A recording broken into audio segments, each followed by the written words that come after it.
여러분, 안녕하세요. 오늘은 정말 중요한 이야기를 나누려고 합니다.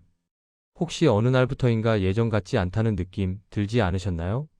아침에 일어날 때 몸이 무겁고 계단 오를 때 유난히 숨이 차고 잠을 충분히 잤는데도 개운하지 않고 이유 없이 여기저기 쑤시는 통증이 찾아오는 경험 말입니다. 많은 분들이 이런 증상을 나이 탓이라고 생각하시죠. 하지만 사실 이건 나이 탓이 아닙니다. 이것은 몸이 보내는 첫 번째 경고 신호입니다. 특히 55세를 전후로 우리 몸에는 매우 중요한 전환점이 찾아옵니다. 이 시기를 어떻게 대응하느냐에 따라 앞으로의 30년이 완전히 달라질 수 있습니다. 오늘 영상은 여러분의 남은 30년 건강을 결정할 가장 중요한 6단계를 담았습니다. 영상이 도움이 되신다면 구독과 좋아요 꼭 부탁드립니다. 여러분의 건강 정보를 챙겨드리는데 큰 힘이 됩니다. 자, 그럼 시작하겠습니다. 먼저 많은 분들이 궁금해하시는 질문부터 시작하겠습니다. 왜 50대 중반부터 몸이 갑자기 예전 같지 않을까요? 사실 우리 몸은 40대까지는 어느 정도 무리를 해도 회복이 됩니다. 밤을 새워도 이틀 정도 쉬면 괜찮아지고 과식을 해도 며칠만 조절하면 다시 돌아오죠. 그런데 55세를 전후로 이 회복력이 급격히 떨어지는 전환점이 찾아옵니다. 왜 그럴까요? 첫째, 호르몬의 변화입니다. 여성의 경우 폐경 전후로 에스트로겐이 급격히 감소하고 남성도 테스토스테론 수치가 떨어지기 시작합니다. 이 호르몬들은 단순히 생식 기능만 담당하는 게 아닙니다. 뼈를 튼튼하게 하고 근육을 유지하고 혈관을 건강하게 만들고 심지어 기분까지 조절하는 역할을 합니다. 둘째, 세포 재생 속도가 느려집니다. 우리 몸은 매일 낡은 세포를 버리고 새 세포를 만들어냅니다. 그런데 55세를 넘어가면 이 과정이 점점 더뎌집니다. 상처가 잘 아물지 않고 피로가 쉽게 풀리지 않는 이유가 바로 이것입니다. 셋째, 면역 체계가 약해집니다. 젊을 때는 몸속에 들어온 세균이나 바이러스를 빠르게 제거했지만 나이가 들면 면역세포의 반응 속도가 느려지고 정확도도 떨어집니다. 그런데 여기서 가장 중요한 사실 하나를 말씀드리겠습니다. 이 모든 변화는 자연스러운 노화 과정이지만 속도는 우리가 조절할 수 있다는 겁니다. 똑같은 60세라도 어떤 분은 40대처럼 활기차게 사시고 어떤 분은 80세처럼 힘들어 하십니다. 이 차이를 만드는 것이 바로 지금부터 말씀드릴 6단계입니다. 지금 대응하면 삶의 후반전이 완전히 바뀝니다. 반대로 지금 방치하면 5년 후, 10년 후 돌이킬 수 없는 상태가 될 수도 있습니다. 자, 이제 본격적으로 들어가 보겠습니다. 여러분, 통증이 없다고 건강한 건 절대 아닙니다. 우리 몸은 아프기 전에 먼저 조용한 염증을 일으킵니다. 이게 무슨 말일까요? 염증이라고 하면 보통 빨갛게 붓고 아픈 상태를 떠올리시죠. 하지만 만성 염증은 다릅니다. 통증도 없고 붓기도 없고 겉으로는 아무 증상이 없습니다. 하지만 몸속에서는 조용히 진행되고 있습니다. 이 조용한 염증이 쌓이면 혈관, 관절, 장기의 노화가 폭발적으로 빨라지는 시점이 옵니다. 구체적으로 어떤 일이 벌어질까요? 혈관에 염증이 쌓이면 혈관벽이 두꺼워지고 딱딱해집니다. 이게 바로 동맥경화의 시작입니다. 혈액순환이 나빠지고 혈압이 올라가고 심장에 부담이 갑니다. 관절에 염증이 쌓이면 연골이 닳기 시작합니다. 아침에 일어날 때 무릎이 뻣뻣하고 계단 오를 때 통증이 느껴지는 이유가 바로 이것입니다. 장에 염증이 쌓이면 소화가 잘 안 되고 영양소 흡수도 떨어집니다. 같은 음식을 먹어도 에너지로 전환되는 양이 줄어듭니다. 뇌에 염증이 쌓이면 집중력이 떨어지고 기억력이 나빠지고 우울감이 찾아옵니다. 그런데 왜 55세 이후에 염증 조절이 어려워질까요? 첫째, 항염증 호르몬이 줄어듭니다. 앞서 말씀드린 에스트로겐, 테스토스테론 같은 호르몬들이 실은 강력한 항염증 물질이기도 합니다. 둘째, 장 건강이 나빠집니다. 나이가 들면 장내 유익균이 줄어들고 유해균이 늘어납니다. 장이 건강하지 않으면 온몸에 염증 신호가 퍼집니다.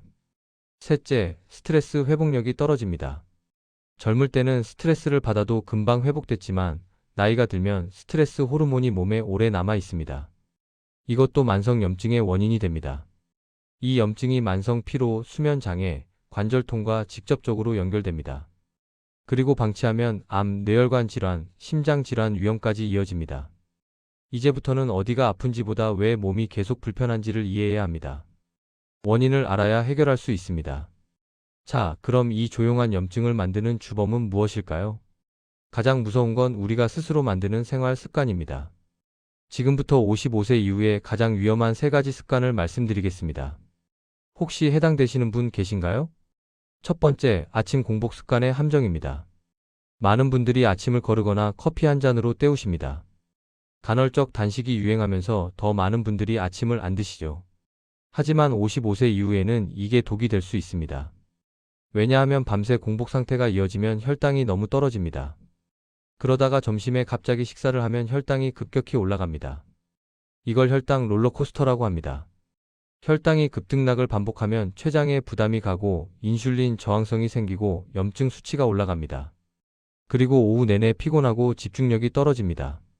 특히 근육량이 줄어드는 50대 중반 이후에는 단백질을 아침부터 챙겨 먹어야 하는데 아침을 거르면 하루 종일 단백질 섭취가 부족해집니다. 두 번째, 단순 탄수화물 위주의 식사입니다. 흰쌀밥, 빵, 국수, 과자 이런 음식들은 빠르게 소화돼서 혈당을 급격히 올립니다. 젊을 때는 이런 식사를 해도 몸이 금방 처리했습니다. 하지만 55세 이후에는 인슐린 반응이 느려지고 에너지로 전환되지 못한 당분이 지방으로 쌓입니다. 특히 내장 지방으로 쌓입니다.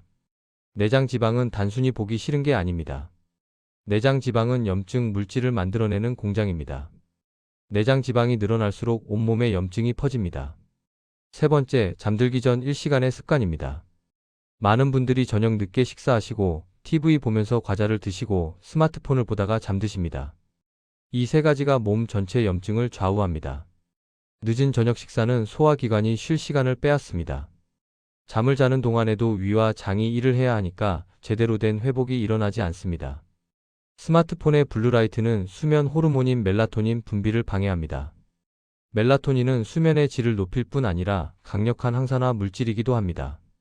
그리고 앉아있는 시간이 길어지는 것도 문제입니다. 하루 8시간 이상 앉아있으면 혈액순환이 나빠지고 근육이 빠지고 관절이 굳어집니다. 이 3가지만 고쳐도 몸에서 보내던 불편한 신호가 놀라울 정도로 사라집니다. 자, 그럼 이제 구체적인 해결책을 말씀드리겠습니다. 여러분, 나이 들수록 운동만큼 중요한 게 회복 루틴입니다. 몸이 스스로 정비할 시간을 만들어줘야 오작동이 멈춥니다. 첫 번째, 아침 첫 10분 회복 루틴입니다. 눈을 뜨자마자 침대에서 일어나지 마세요. 침대에 앉아서 천천히 목을 좌우로 돌리고 어깨를 위아래로 움직이고 손목 발목을 풀어줍니다. 그리고 일어나서 창문을 열고 햇빛을 쬐입니다. 아침 햇빛은 생체 리듬을 맞춰주고 세로토닌 분비를 촉진합니다. 물 한 잔을 천천히 마십니다. 밤새 수분이 빠져나간 몸에 수분을 보충하고 장을 깨우는 신호를 보냅니다. 그리고 가벼운 스트레칭을 5분만 합니다. 격렬한 운동이 아니라 몸을 깨우는 스트레칭입니다. 이 10분이 하루의 에너지를 결정합니다. 두 번째, 염증을 낮추는 식단 원칙 3가지입니다. 원칙 1. 매 끼니 단백질을 챙기세요. 계란, 두부, 생선, 닭가슴살, 콩 단백질은 근육을 유지하고 면역세포를 만드는 재료입니다. 한 끼의 손바닥 크기 정도면 충분합니다. 원칙 2. 색깔 있는 채소를 먹으세요. 브로콜리, 시금치, 당근, 파프리카 이런 채소들에는 항산화 물질이 가득합니다. 항산화 물질은 염증을 줄이는 소방관 역할을 합니다. 원칙 3. 좋은 지방을 두려워하지 마세요. 올리브유, 아보카도, 견과류, 등푸른 생선 이런 식품들의 오메가3 지방산은 강력한 항염증 효과가 있습니다. 반대로 피해야 할 것들도 있습니다. 트랜스 지방, 과도한 설탕, 가공식품, 인스턴트 음식 이런 것들은 염증을 만드는 주범입니다. 세 번째, 혈관과 장기 노화 속도를 늦추는 간단한 생활 조정입니다.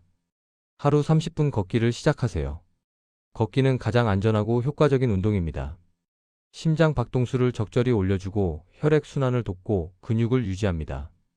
하루 7시간 수면을 확보하세요. 수면 중에 성장 호르몬이 나오고 면역세포가 활성화되고 손상된 조직이 회복됩니다. 그리고 저녁 8시 이후에는 음식을 먹지 마세요. 최소 잠들기 3시간 전에는 식사를 마쳐야 합니다. 이 루틴은 어렵지 않습니다. 매일 12가지씩만 실천해도 확실하게 변화를 느끼게 됩니다. 혹시 여기까지 들으면서 이거 나한테 필요한 내용 같다 하셨다면 미리 구독 눌러주세요. 여러분 건강 회복 정보 매일 챙겨드릴게요. 자, 그럼 이런 루틴을 실천하면 몸에서 어떤 변화가 나타날까요? 몸은 절대로 거짓말을 하지 않습니다. 올바른 루틴을 실천하면 딱 4가지 변화가 나타나기 시작합니다. 첫 번째, 아침 부기가 줄어듭니다. 얼굴이 덜 붓고 눈꺼풀이 가벼워지고 손가락 반지가 헐렁해집니다. 이건 염증이 줄어들고 수분 대사가 좋아졌다는 신호입니다. 두 번째, 수면의 질이 회복됩니다. 잠들기까지 걸리는 시간이 짧아지고 중간에 깨는 횟수가 줄어들고 아침에 개운하게 일어납니다. 깊은 수면 시간이 늘어나면서 몸의 회복력이 높아집니다. 세 번째, 관절과 허리, 어깨의 불편이 감소합니다. 아침에 일어날 때 몸이 가볍고 계단 오를 때 무릎이 편하고 오래 앉아 있어도 허리가 덜 아픕니다. 이건 염증이 줄어들고 혈액순환이 좋아진 결과입니다. 네 번째, 속이 가벼워지고 소화력이 개선됩니다. 식후 더부룩함이 사라지고 배변이 규칙적으로 이루어지고 식사 후 졸음이 덜 옵니다. 장 건강이 좋아지면 면역력도 함께 올라갑니다. 왜 이런 변화가 나타날까요? 염증이 줄어들면 혈관이 깨끗해지고 혈액순환이 좋아집니다. 영양소와 산소가 세포 구석구석까지 전달되고 노폐물이 빠르게 배출됩니다. 수면의 질이 높아지면 성장 호르몬과 멜라토닌이 제대로 분비됩니다. 이 호르몬들이 손상된 조직을 복구하고 면역세포를 활성화합니다. 장 건강이 좋아지면 유익균이 늘어나고 영양소 흡수가 잘 되고 세로토닌 같은 행복 호르몬도 많이 만들어집니다. 많은 분들이 나이 들면 회복이 안 된다고 생각하시지만 절대 아닙니다. 몸은 관리하면 언제든 반응합니다. 여러분, 지금부터의 10년이 앞으로의 30년을 결정합니다.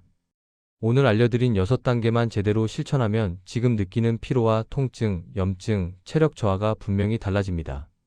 그럼 실천할 때 가장 중요한 하나의 원칙을 말씀드리겠습니다. 한 번에 모든 걸 바꾸려고 하지 마세요.